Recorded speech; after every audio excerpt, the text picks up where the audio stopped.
elite coaching is all about speed, endurance, and power sports. How do you define elite coaching? First, what do you want? You need to start believing in your objective. How will you be a elite coach? You need to be the best of the best, basically. Best of all the best coaches among your country. Because elite is the top level of all coaching, of all athletes. You're the best. You're the best in the whole country. And the coach and in the level of the coach and the level of the athlete. You need to start believing on your objective to be the best. Only the best, nothing less. What does elite means in sports? Other authors variably define the elite athletes as from the academy or university competitors, national or international level competitors, medal winners, Olympians, professionals, semi professionals, and world class level, performing within the percentage of the world records, experience, training frequent or exceeding some measured programs. That is normally described as an elite, the best of the best. Elite sports training is a structured, high intensity approach that combines specific exercises, strategic schedules, and the mental discipline to optimize athletic performance. The key components includes focus on the max velocity, sprinting, low intensity, plyometrics, power, strength exercises, and advanced recovery techniques. Example of the advanced recovery techniques is ice. You're going to be doing an ice bath. All integrated into long-term plan with a focus on continuing improvements rather than just external comparison. Introduction of the elite. You cannot compare the training plan of novice, training plan of age group, and training plan of the elite. Elite is above high school level. Elite is above college level of training. Elite is dedicating about 2 times in a day training. Elite is about training 3 hours in the morning, 3 hours in the afternoon, sometimes 4 hours. Okay, about 12 sessions in a week. That's the elite. The elite is aiming for perfection. The elite is aiming for the best. When you say the best, did you remember Michael Phelps wanted to be the best among all, aiming for the 8 golds.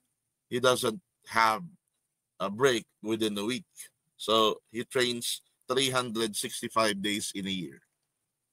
Wow. If you try to say 365 days in a year, taking off the Sundays in every week is already taking off 50 days.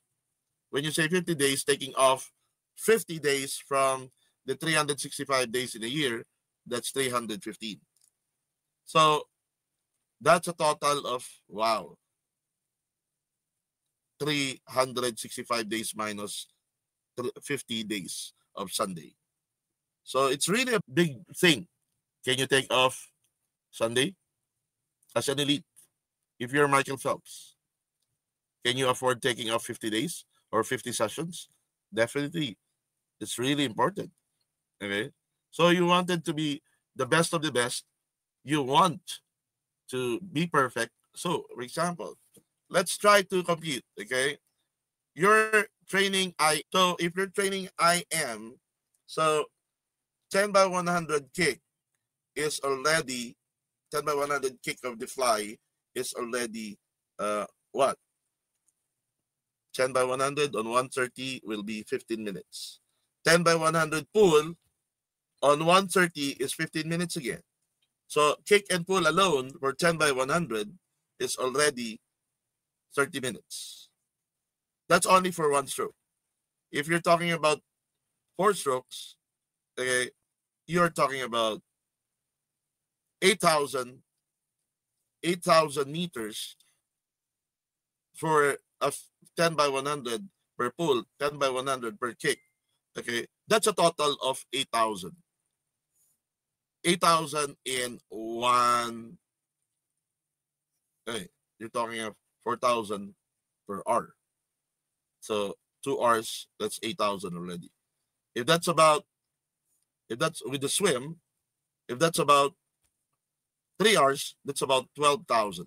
So imagine, actually, if you're trying to imagine 12,000 for 3 hours, the pace of the 130 cycle time per 100 is actually slow. If you're talking about 120, you're running at 4,500 per 120 per 100, you're running at 4,500 per hour. See?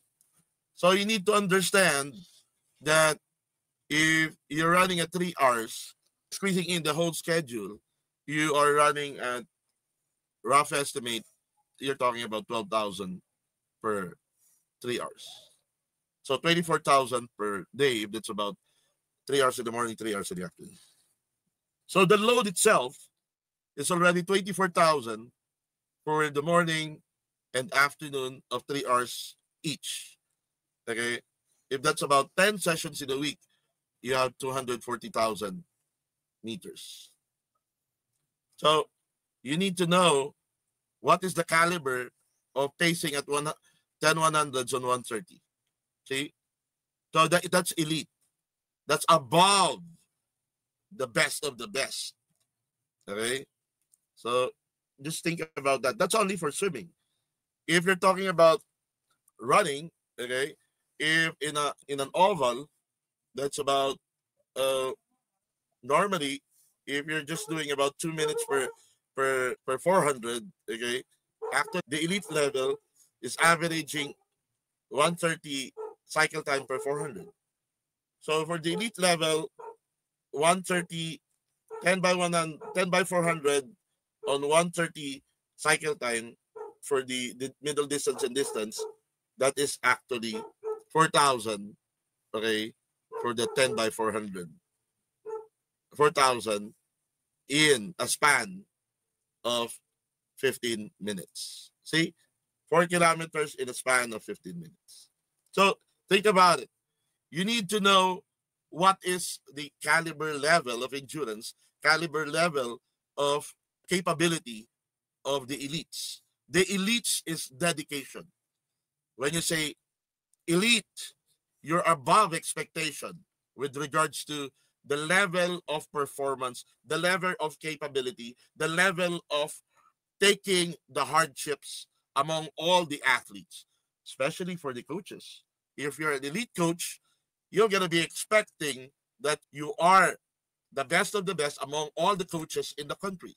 You're an elite coach. You have the knowledge of handling, wow. For example, in the Philippines, there are 17 regions, okay?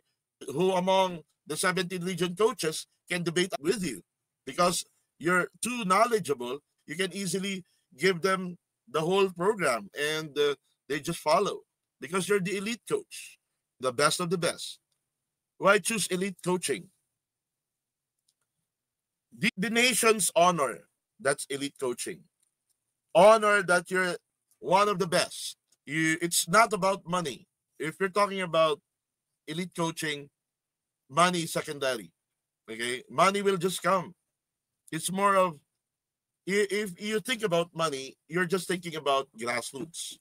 But if you're talking about elite coaching, you're actually sacrificing for the name of your club, your country.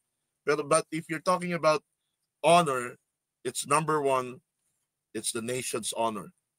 The next is the fame on every competition that you're going to be mentioned and your athlete will be having an award. Then free tour often. You're going around from different countries. You're going around from different parts of your country. Think about it. It's totally free. Honor to your family. Okay? The honor that will bring to your family is endless because most of the athlete will honor you. Most of the people within your community will give you honor endlessly from day one to day 365 days in a year. Creating athlete's name. Wow. Because of you, the kid is an engineer. Because of you, the kid is a doctor. Because of you, as a coach, he graduated cum laude, summa cum laude, or He is earning big because of your scholarship that you gave. You are the game changer, okay, as the elite coach. Then the achievements. Being an elite coach is definitely an achiever. You're going to be having achievements from day one to day 365 days in a year. That endlessly, you cannot, every week, you're going to be having competitions. Every week, you're going to be having training, rigid training or camps. Every week, you're going to be expecting that there will be some activities in line with your coaching or the national team. So that is why elite coaching is focusing on the developments of your best of the best athletes. Now, if you're mixing age group and grassroots, it's quite hard. You know, it's like, wow, your elite swimmers are running 200 kilometers per hour, and your age group is running at about 60 kilometers per hour. The level of attention to the 350 days in a year for the elite coaching can never be compared to the level of the age group coaching. Because age group coaching, they're not yet prepared to be criticized often. They are not yet ready mentally, physically, emotionally to be an elite level. So if you're talking about age group comparing to the elite, it's way far. The age group coaching comparing to the elite, it's way far. So do not ever compare a national coach to an age group coaching, because if you're talking about knowledge, definitely the elite level can easily make the progress of that age group be a, well, with a turbo on the program. But he wanted the elite coach wanted to focus on elite level coaching. So the age group should at least accept that there's a big difference between age group and elite coaches. Elite coaches, you need to understand that they're just thinking of the best for the country. What are the 7 pillars of coaching? Active listening. Are you a listener? You're not a listener as a coach. If you're not a listener as an athlete, it only means that you're not believing in your coach. You, as a coach, it only means that you're not believing on your mentor. Simple. That's as simple as that. Next, goal setting. If you're an elite coach, you're aiming for the Olympics. You're aiming to be in the top 16 or top 18 or a top 8, okay, of the world level swimmers or world level athletes. Okay, you need to think like that. Now, if you're just thinking about small time, you're not an elite coach. Elite coach dreams big for their country, for their athlete. If you're just dreaming of a local competition, oh God, okay, that's your goal setting. Me, I I was setting my goals big for my eldest, and on my youngest daughter, Jaja, since it's the fame on Palarong Pabansan UAAP was really great. Okay, I was giving an opportunity for my daughter be to have that fame on the UAAP and the local national games. But it ends up, wow, she did not reach even SEA Games. That is why. Why? Because I'm telling you, you need to focus on the level. If you're talking about your goal setting is Olympics, Asian Games, okay, SEA Games, okay, you are tailoring all of the measurements of your developments on those three. But if you're just aiming for the local games, you're setting the measurements of your program just for the local games, and you end up failing. Aim for number 10. If you fail, you're in number 9 or number 8. Okay? If you're aiming for UAAP or local palarong pambansa, okay, you're just hitting level 5 or level 4. You will end up, if you're a failure, level 4 or level 3. See? Why can't you dream big for the athlete? Dream big for the national team. Simple as that. Goal setting. Next is questioning. Okay? If the parent questions you, if the coach questions the mentor, if the athlete questions the coach, it doesn't mean that he's there to humiliate you. He's there to be skeptical on you. He's there to doubt you. Nope. There are times that you really need to explain further, okay, for the relationship to work on. So the moment he's asking question, that's an opportunity for you to stop the skepticism or doubt of the athlete and the coach who is you are mentoring with. The most important thing here is that you can answer all the questions under the sun that they are doubting your program, or they're doubting your credibility, they're doubting what you can do. So then after the questioning, the feedback goes in. If you don't get the feedback, you don't know if they understand what you're doing, and they understand what you're saying. Yeah, I'll give you a good example. What is the difference between Bob Bowman and other coaches in USA or other countries? Okay, Bob Bowman makes it a point that it's going to be easier for the athlete to understand what he's saying.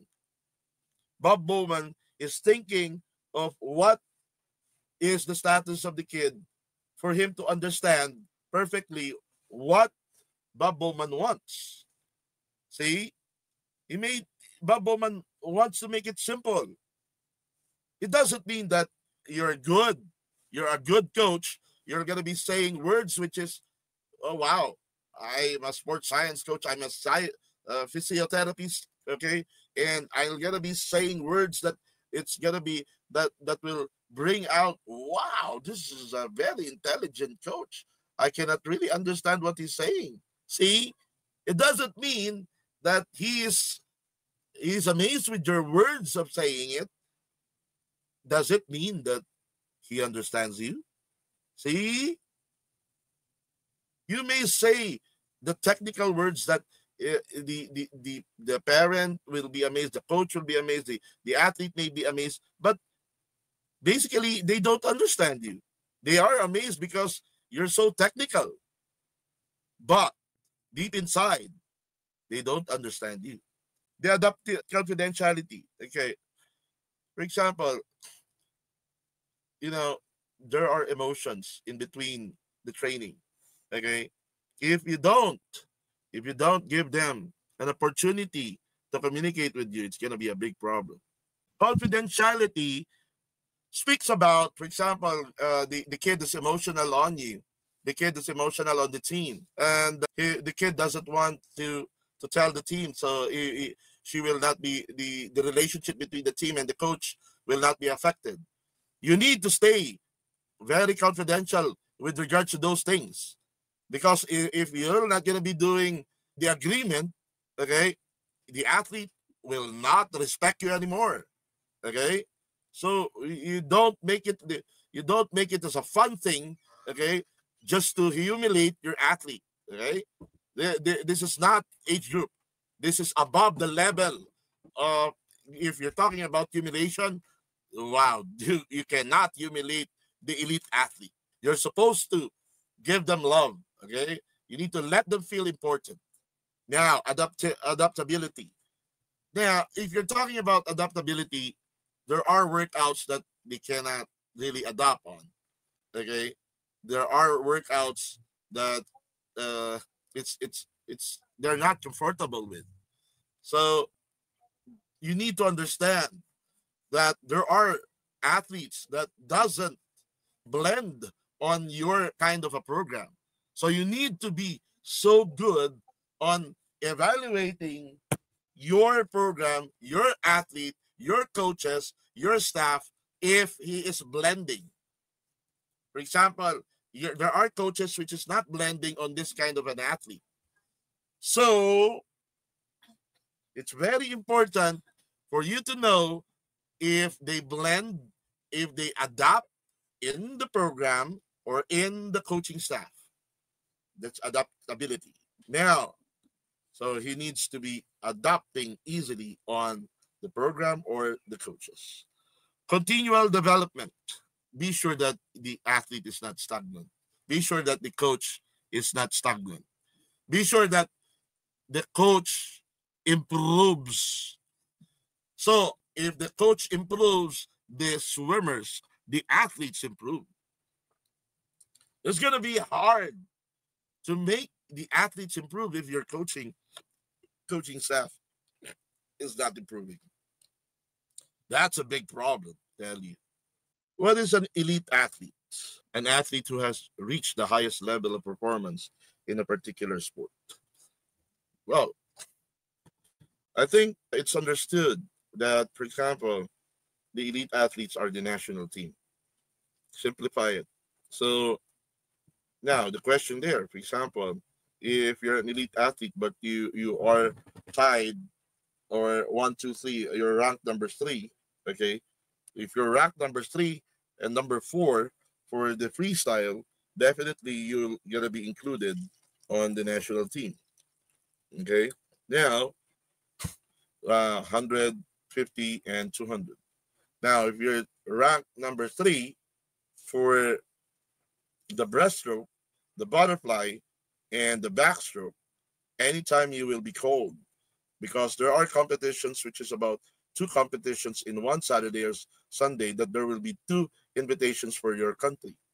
So the rank number 3 will be given an opportunity to represent anytime. So, well, you do your best on maintaining or cutting your times, okay? Because the rank number 1, number 2, definitely they will be the first one to be exposed for the national team, and the rank number 3 will be the next one in line.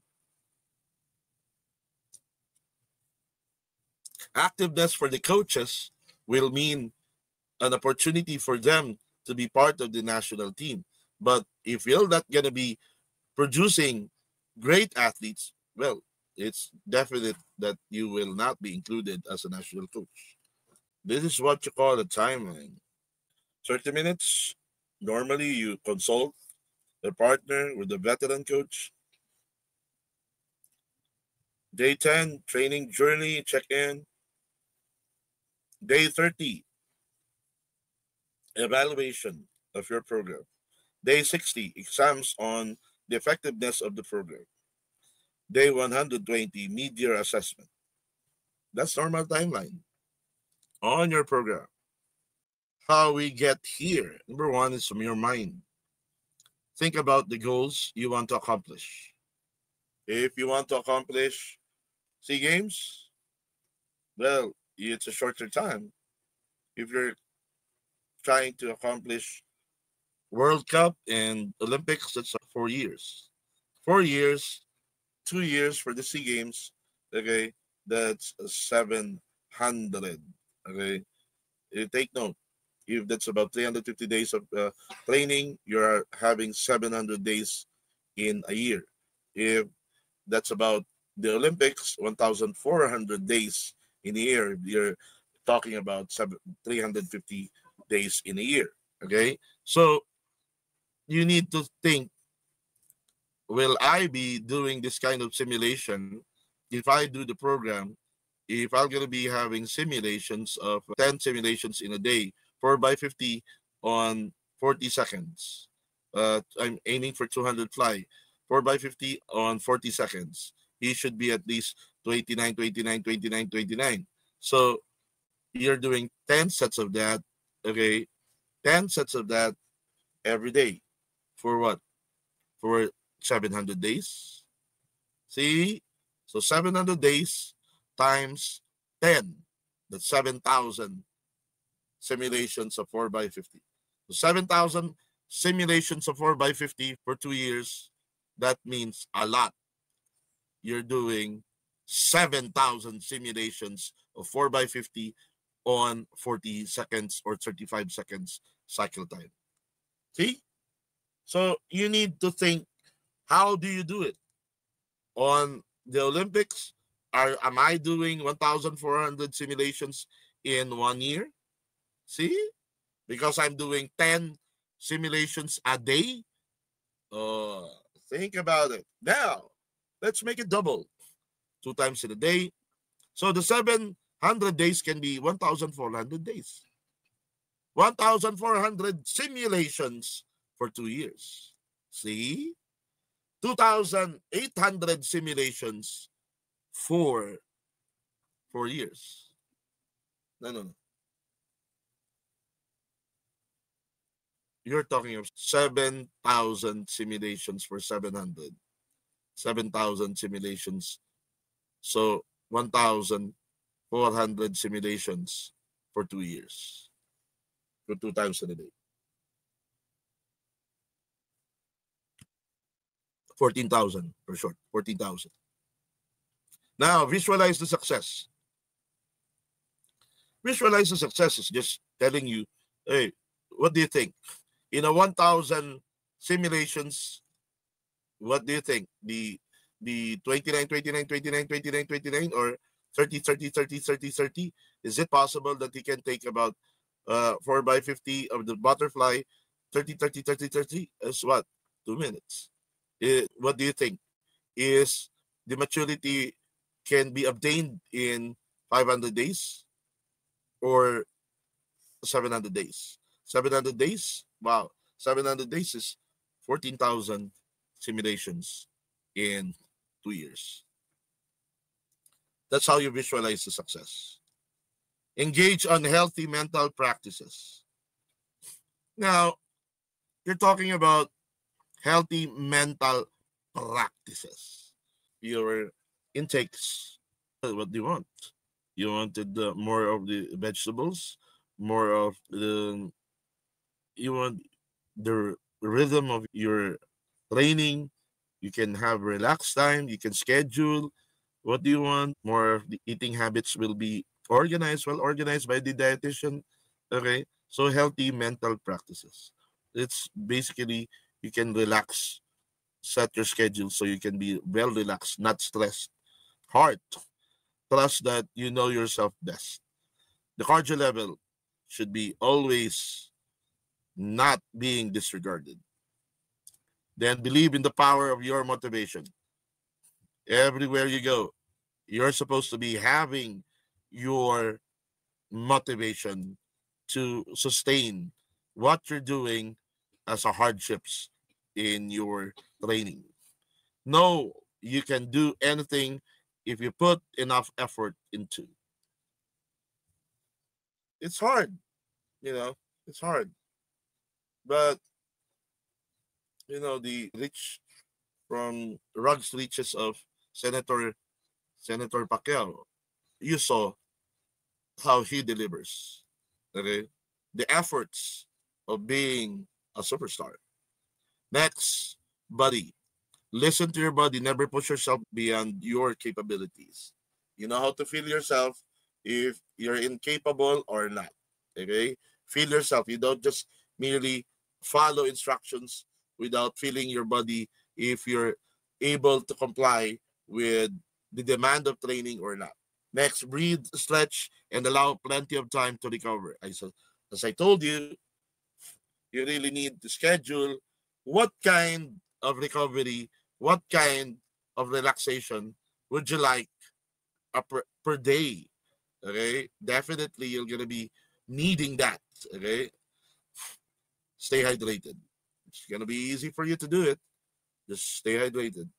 We believe by giving 110%, by using our staff's diverse knowledge, this is a summary, and experience, we help clients meet their goals. Our clients, our athletes, we thrive because of our commitment to the whole body health and great team behind our services.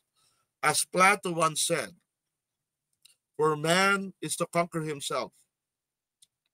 It is the first and the noble of all victories. Let's make it as a simple way to explain it. The simple way to explain it is, if you're doubting your capabilities, you cannot reach your goal. You need to be so brave. I'll give you a very good example. I have an athlete from UST before. Okay. She was so good on all aspects of what she's doing: swimming, guitar, anything that she gets in. She's so good. And she trains inconsistently, but he is still so good because of the mental aspect of the mental power of the athlete. He She wanted to win, she's getting it. Another one is Ian Calvario. Ian Calvario was above expectation as an athlete. When you're asking for a sprint run that you're expecting her to deliver 10, 11, or 12 seconds, she's actually doing 9 seconds, okay, on a run. So, this attitude of conquering your fear, not really doubting yourself on what you're doing, you're so brave enough to face the challenges. That is what we're expecting. I tell you, nobody came close to Ian Calvario that I made her. Ian Calvario was wow, so brave that when she talks, she really means it. I have athletes going to China saying, coach, if he she talked to the head coach of the Philippine team, coach, if I don't feel that I'm improving, I'll gonna go back to Manila in just 1 week. Then another flyer of the Philippine team says, coach, I need to go back to where I'm training before. Okay. I feel that you're just making me a pacer of your favorite swimmer here in the national team. See, that kind of braveness, you can only see that on those who are ready to die for the name of the country.